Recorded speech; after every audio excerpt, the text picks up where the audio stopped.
I was holding it with both hands, holding it kind of tightly, and that's when the gun went off. Who pulled the trigger? I did. Threw a rock at the window. Yeah. What happened when you guys all go inside? We were all running. Everybody's just running around the house? Youth masks hidden darkness. Behind football fields, classrooms, and ordinary lives, these teens hid jealousy, rage, and deadly impulses. From Javier de la Rosa's 48-stab nightmare to Travion Smith's fatal escape, their courtroom reactions are chilling. Let's begin. The evidence that they have, she was, her death was premeditated. They damaged her. They just threw her there and left her at the park. And it was 48 stabs. The jury listened in silence. The words were final. 90 years in prison. In front of them sat Javier de la Rosa, once a teenage football player. A young love story turned into a nightmare. A star athlete. A beautiful girl is starting her senior year. But one summer evening in Texas, it ended with 48 stab wounds and a shocking betrayal. On August 25, 2010, 17-year-old Tiffany Galvin was reported missing by her family in Brownsville, Texas. She was just starting her senior year at Los Fresnos High School. Hours later, her body was found in a park, stabbed 48 times. The brutality shocked the community. A young girl full of dreams was taken in such a violent way. Investigators quickly turned their attention to Tiffany's ex-boyfriend, Javier de la Rosa Jr. He was only 16 at the time and played football for Brownsville Lopez High School. Police believe the stabbing happened during an attempted robbery and abduction. The evidence pointed to Javier, and within weeks a judge made the decision. He would be tried as an adult. When the case went to trial, the details were chilling. Prosecutors revealed how Tiffany had fought for her life as Javier stabbed her again and again. The jury heard that the two had broken up just 3 weeks before the murder. It wasn't just a crime of passion. It was an explosion of conflict. Why did Javier do it? The indictment claimed it happened during an attempted robbery and abduction, but many believed it was fueled by jealousy, anger, and the inability to let Tiffany move on with her life. In March, Javier pleaded guilty. The jury deliberated for 5 hours over 2 days before announcing the sentence, 90 years in prison. However, he chose to remain silent while the verdict was read. Prosecutors had asked for life. His lawyers asked for just 20. In the end, the court delivered a punishment that reflected the horror of Tiffany's death. Javier will be eligible for parole after 30 years. For Tiffany's family, no sentence could ever fill the void. A daughter, a sister, a friend. Her future was stolen before it even began. On the other hand, the prosecutor said to the media reports, I feel that justice was done. I feel a great amount of sorrow for the Galvans. Javier's obsession ended a young life. But our next teen thought he could outrun justice, and instead, he ran straight into a family's worst nightmare. So many people in the community are affected by this tragic loss at the decision of a 16-year-old who decided to flee from police. He thought he could outrun the police, but in just seconds, one reckless choice shattered an entire family. Inside the courtroom, the judge's voice cut through the silence. All you had to do was stop. That's it. You literally wipe out a family. August 12, 2023, Sterling Heights, Michigan. At just 16 years old, Travion Smith was behind the wheel of a car he shouldn't have been driving. That night, police noticed something simple. His vehicle had no insurance. They tried to pull him over. Instead of stopping, Travion hit the gas. He sped through a red light at 93 miles per hour. In that moment, everything changed. Travion's car slammed into another vehicle. Inside were Norman and Faith Gumma, along with their 2-year-old son. The impact was devastating. Faith, pregnant with the couple's second child, died instantly. Norman survived, but was left completely paralyzed and unable to speak. Their little boy was badly hurt, but in time he recovered. Travion, he walked away without a single scratch. The police were stunned. No substance, no guns, nothing illegal inside the car. Just a teenager running from a traffic ticket that could have been handled in minutes. When officers confronted him, Travion's mugshot showed something chilling. He appeared to be smiling. So why did Travion run? No clear reason was ever given. He later told the court, I'm kind of nervous. I didn't commit any crimes. I truly don't even understand why they followed me in the first place, Your Honor. I am not a murderer of any kind. but prosecutors disagreed. His reckless choices had cost 2 lives and destroyed 3 more. Travion Smith was charged with second-degree murder, reckless driving causing serious injury, and fleeing police. At 18 years old, he was sentenced to 25 to 50 years in prison. However, he showed no emotion for what he did and remained stone-faced. The prosecutor's words were clear. When you choose to run from the police, you will walk to jail. A young mother, a husband who will never walk or speak again, a little boy forced to grow up without the life he once knew. Now, a teenager serving decades with nothing left but time to think about what he's done. One moment of recklessness tore a family apart. Our next case explores how a 13-year-old school day erupted into chaos, ending a life before it truly began. Things I miss most is the freedom to do what I want when I want. I have to sit with that on my conscience each and every day. A 13-year-old boy, the last day of school. One gunshot echoed through the hallway. By the end of the day, a beloved teacher was dead, and the boy's childhood was gone forever. On May 26, 2000, the last day of school at Lake Worth Middle School in Florida, students were ready to celebrate summer. But for 13-year-old Nathaniel Brazil, the day would end in tragedy. Earlier that afternoon, Nathaniel was sent home for misbehavior, throwing water balloons. Frustrated, he went back to his house, grabbed a .25 caliber handgun, and returned to the school.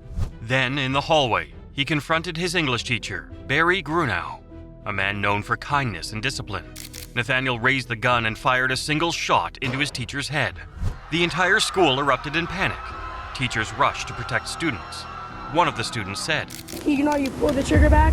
He pulled the trigger back and shot Mr. Grunow." Barry Grunow was his favorite teacher, the one who encouraged him despite his struggles. Why would a 13-year-old kill someone he admired? Police arrived within minutes. Students pointed them to Nathaniel, who still had the weapon. He also threatened another teacher with the weapon, but didn't pull the trigger again. When questioned, he showed little understanding of the gravity of what he had done. The investigation uncovered a troubled home life, household mistreatment, substance problems, and police visits were common in his family. But even so, nothing excused what had happened that day. Nathaniel Brazil was arrested and charged as an adult. In court, prosecutors argued that he intentionally shot his teacher in anger after being disciplined. Brazil also said that, I pulled the trigger, but I did not intentionally pull the trigger. The jury, however, didn't find enough evidence for premeditated murder. Instead, they convicted him of second-degree murder and aggravated assault. Nathaniel's exact motive remains debated. Some say it was a mix of immaturity, frustration, and easy access to a weapon. Others believe he never fully understood the finality of death. But in the end, one fact was undeniable. His actions left a family without a husband and father. Nathaniel received 28 years incarceration, with 7 years probation to follow. He'll spend most of his life behind bars for a decision made at just 13 years old. While incarcerated, Nathaniel earned his GED and trained as a paralegal. His release date is set for May 18, 2028. For Barry Grunow's family, the loss was unbearable. His wife, Pam, fought legal battles against the gun seller, the school board, and even the manufacturer. Though some settlements were reached, no amount of money could bring her husband back. A classroom lost a teacher. A family lost a loved one. A teacher was killed by a boy who barely understood death. Next, a simple burglary spirals out of control, claiming a friend's life and leaving the law to weigh guilt and innocence alike. Very hopeful that the judge will send my son home soon. A group of teens breaks into homes. A burglary gone wrong. A police shootout. One young life ends that night. But another boy will carry the weight of it for decades. In 2015, 5 teenagers set out on a dangerous plan in Millbrook, Alabama. They were breaking into homes, looking for things to steal. But what began as reckless mischief turned into something far more serious. Police were called to the scene, and in the chaos, 16-year-old Adante Washington, one of Lakeith's friends, was shot and killed in the exchange. The officer who fired the shot was later cleared of any wrongdoing. But what shocked many was what happened next. I understand they was wrong for breaking into the house, but you didn't have to shoot. Under Alabama's felony murder law, if someone dies during a felony, everyone involved can be held responsible for that death, even if they didn't pull the trigger. So instead of going home that night, Lakeith Smith and the other teens faced charges for the murder of their own friend. The case went to trial. Lakeith, just a teenager himself, stood in front of the court accused of murder. The evidence was clear. They had broken into homes, and that led to the deadly chain of events. The jury didn't hesitate. He was convicted. Lakeith never intended for his friend to die that night, but the law didn't see it that way. Their decision to commit burglary set everything in motion, and the punishment was severe. Lakeith was sentenced to 30 years in prison. However, he showed no remorse for what he did, a sentence that many felt was harsh for a teenager. Now, years later, his attorneys are fighting for a new sentencing hearing. They argue that he deserves another chance, but as of now, the judge has not made a decision. For the family of Adante Washington, nothing can undo the pain of losing a son. For Lakeith, each day behind bars is a reminder of one terrible night. A single night of poor choices, shattered lives. But our next case shows a routine high school meetup spiraled into taking a life, exposing the chilling coldness of planning among teens. I was just, walking, looking down, and just waiting, and I hear a gunshot. It began as a normal day in East Kentwood High. A text message, a meeting. Moments later, a 17-year-old's life ended with a single shot. James King, a student with his whole future ahead of him, never imagined that a supposed marijuana deal would turn deadly. On January 13, 2025, James arranged to meet someone near 44th Street and Kalamazoo Avenue, a decision that would change everything. But what should have been a routine meeting turned into a dreadful trap. 17-year-old Israel Valdez allegedly pulled the trigger, striking James in the head. In an instant, his friends were left trapped in the chaos. Investigators quickly uncovered the chilling plan. Two of the teens involved, Ahmed Hassan and Alana Claflin-Gallegos, later testified against Valdez. Claflin-Gallegos revealed that the night before, she and Valdez had talked about robbing someone for illegal substances. The next day, Valdez contacted James on Facebook to set up a meeting. Even though Claflin-Gallegos called off the robbery, Valdez went ahead. Hassan testified that he tried to get out of the car to let James in safely, only to hear gunshots moments later from 50 to 100 meters away. Detectives also found that the teens had tried to destroy their phones by running one over and dunking another in a drink. Still, the messages were recovered, showing clear discussions about acquiring a weapon, bullets, and their intentions. At the meeting, Valdez allegedly demanded to see the bag James brought. A scuffle broke out, the weapon discharged. James was thrown from the vehicle, and Valdez allegedly dumped it into a nearby sewer. The crime appears to have been motivated by money and substance. A planned robbery escalated into murder when things went horribly wrong. Valdez, Claflin-Gallegos, Hassan, and Sims now face charges including open murder, assault with intent to rob, and conspiracy to commit armed robbery. Ahmed Hassan was sentenced to 5 years in prison, while Claflin received a term of 10 to 40 years. However, Claflin has shown no remorse for her actions. Even Valdez's mother, Jennifer, was charged with allegedly lying to investigators about her involvement. Jennifer, police say you lied to them during the investigation. Is there anything you'd like to say? Do you know where your son is? A teenager's life was cut short, leaving friends and family questioning how a simple meeting could end in tragedy. Next up, she was supposed to be focused on school, friends, and a future. Instead, Natalie Keepers was sketching out a murder plan. I was a very lovable person. Nicole touched many people throughout her short life. She never met the victim. She never held the weapon. Yet the jury still found her just as guilty as the killer, because prosecutors said the murder wouldn't have happened without her. On January 27, 2016, 13-year-old Nicole Lovell vanished. The search for her started with hope and ended in horror. The truth exposed betrayal, a disturbing plan, and 2 college students at its center. At the center of it was not only the killer, David Eisenhower, but also his friend, 19-year-old Natalie Keepers, who would later stand trial for helping plan Nicole's death in advance. Nicole Lovell was found dead near the North Carolina border. Investigators soon discovered that her killer was David Eisenhower, a Virginia Tech student who had met Nicole online. But as the case unfolded, they also uncovered messages, surveillance footage, and other chilling evidence revealing that Natalie Keepers, someone Nicole had never even met, was deeply involved in the plot. Prosecutors argued she was far from a bystander, claiming she acted as an accessory before the fact, helping Eisenhower plan each step of the murder. Detectives pieced together a timeline using surveillance photos, GPS data, and text messages. They found a video of Eisenhower and Keepers buying a shovel together. GPS records showed her helping him choose the location where Nicole's body would be hidden. Messages between the two revealed discussions about ways to kill Nicole. Prosecutors said this was more than just talk. It was preparation for a crime. When the case went to trial, the courtroom heard both sides. The prosecution painted Keepers as someone who willingly took part in planning the murder. The defense argued she was simply playing along with Eisenhower's fantasy and never believed he would go through with it. They brought in experts to testify about her mental health, conditions like borderline personality disorder, PTSD, and dependent personality disorder, which could make her easily manipulated. But prosecutors pushed back, saying her actions showed intent, not just influence. According to the defense, Keepers had no reason to want Nicole dead. They claimed her only motive was to stay close to Eisenhower, someone she admired and wanted to please. But prosecutors argued that she knew Nicole was going to die that night and chose to help anyway. After less than 90 minutes of deliberation, the jury returned a verdict: guilty of accessory before the fact to first-degree murder. Words can't express how sorry I am. I never intended for this to happen.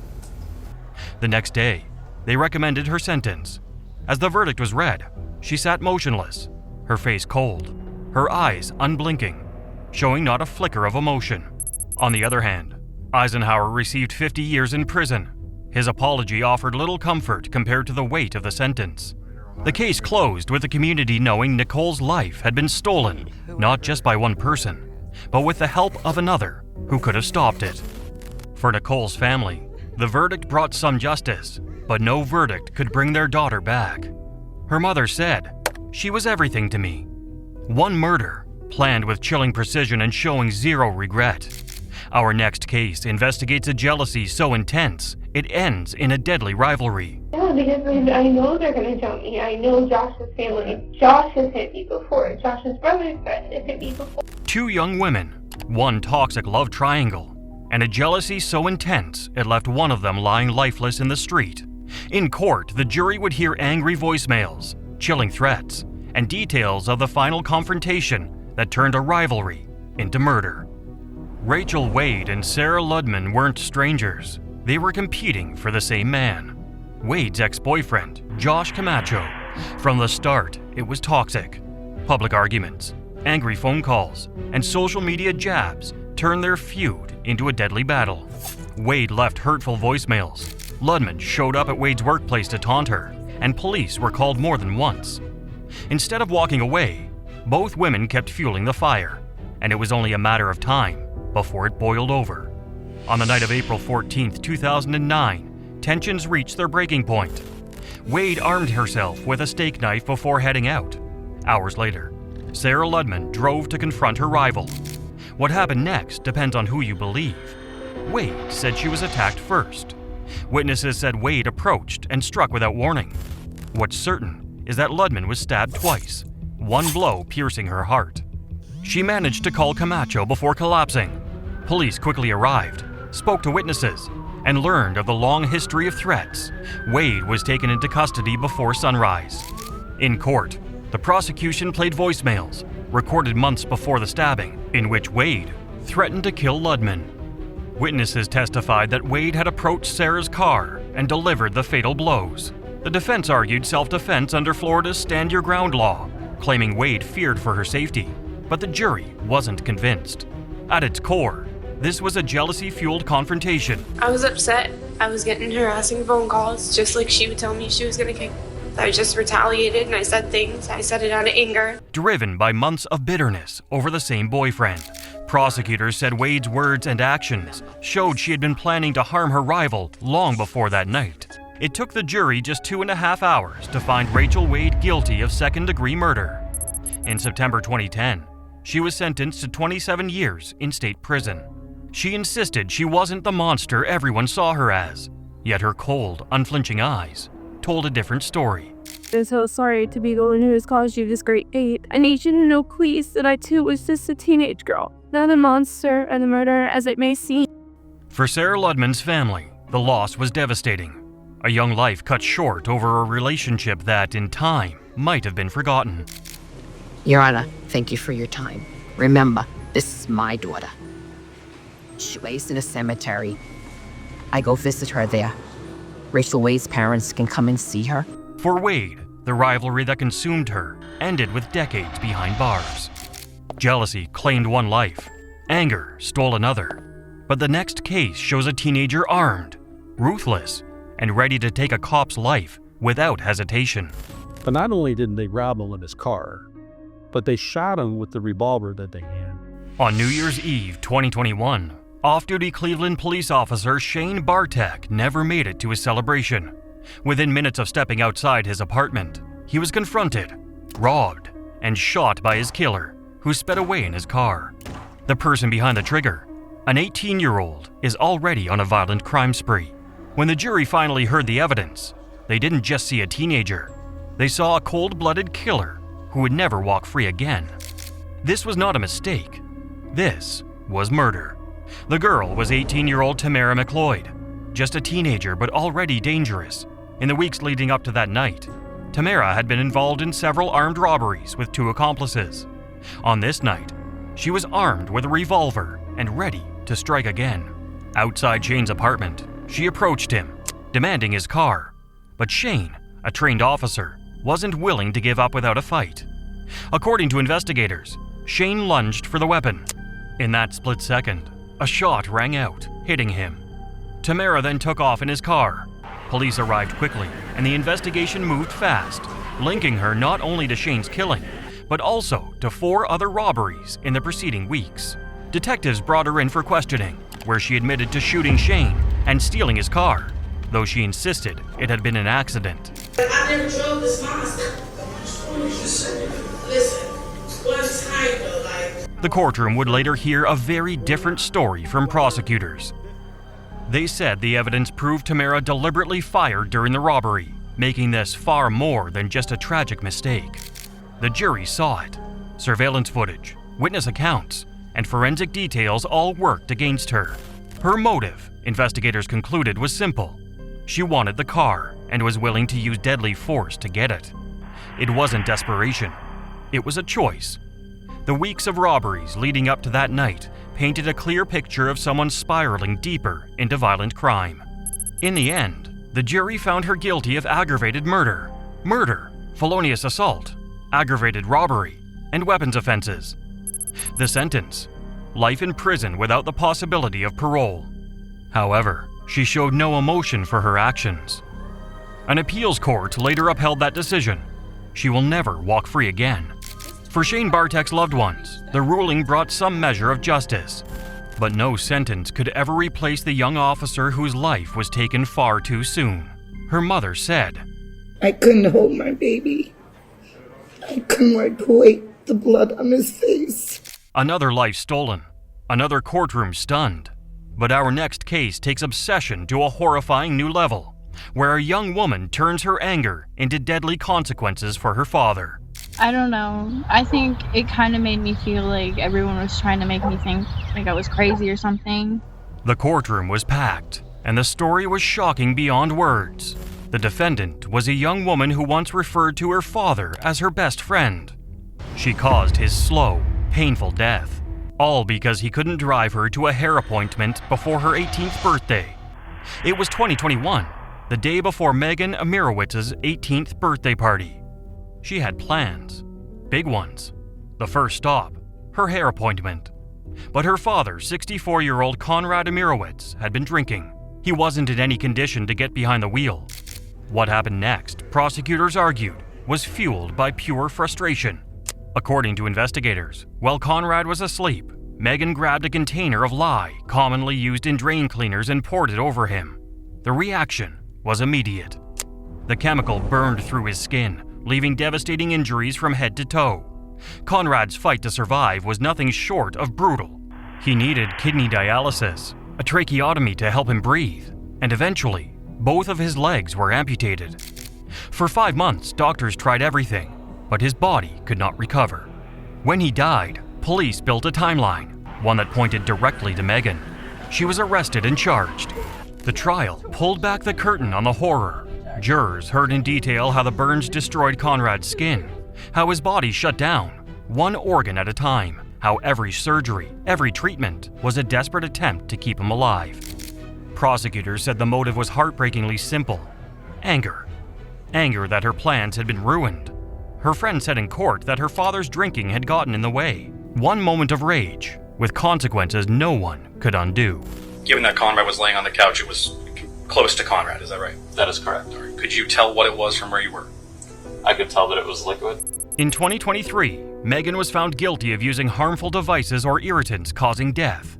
The sentencing guidelines called for over 4 years in prison, but the judge, citing her youth, immaturity, and the chance for rehabilitation, sentenced her to just 1 year in jail because she had already spent about 17 months in custody before trial, and she walked free immediately. Prosecutors were outraged, but the Michigan Court of Appeals upheld the decision, saying it was not a mistreatment of discretion. Plans ruined, lives destroyed, but the consequences don't end there. Our next case shows one night of bad decisions, leaving a community mourning, and a teenager standing stone-faced in court. Murder deserves no leniency, Your Honor.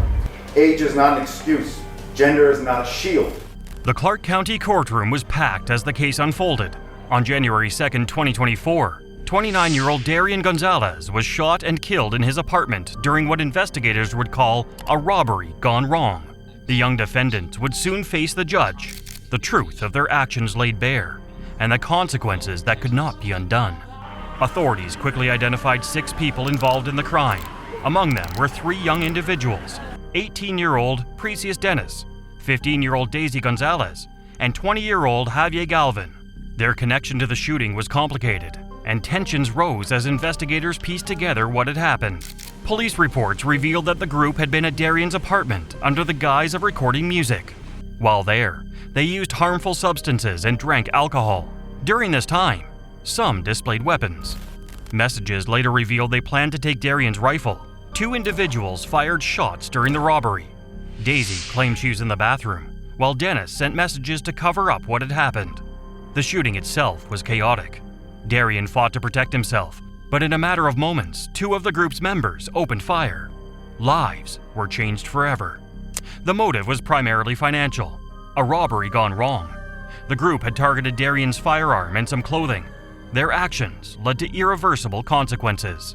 In court, the 3 young defendants took plea deals. On sentencing day, Judge Carly Kearney handed down probation instead of prison. Dennis and Daisy Gonzalez received 5 years probation, with requirements to earn a GED or high school diploma. To probation, to share at no contact with co-defendants, no alcohol or drugs, and you are to exceed a GED or high school diploma. However, she remained stone-faced while the verdict was read. Javier Galvin received 2 years probation and was ordered to have no contact with his brother. The judge warned him, "Good luck to all of you. You will not get a second chance." The choices of these teenage killers shattered lives forever, and their courtroom reactions exposed the chilling reality of how quickly youth can turn into unimaginable tragedy.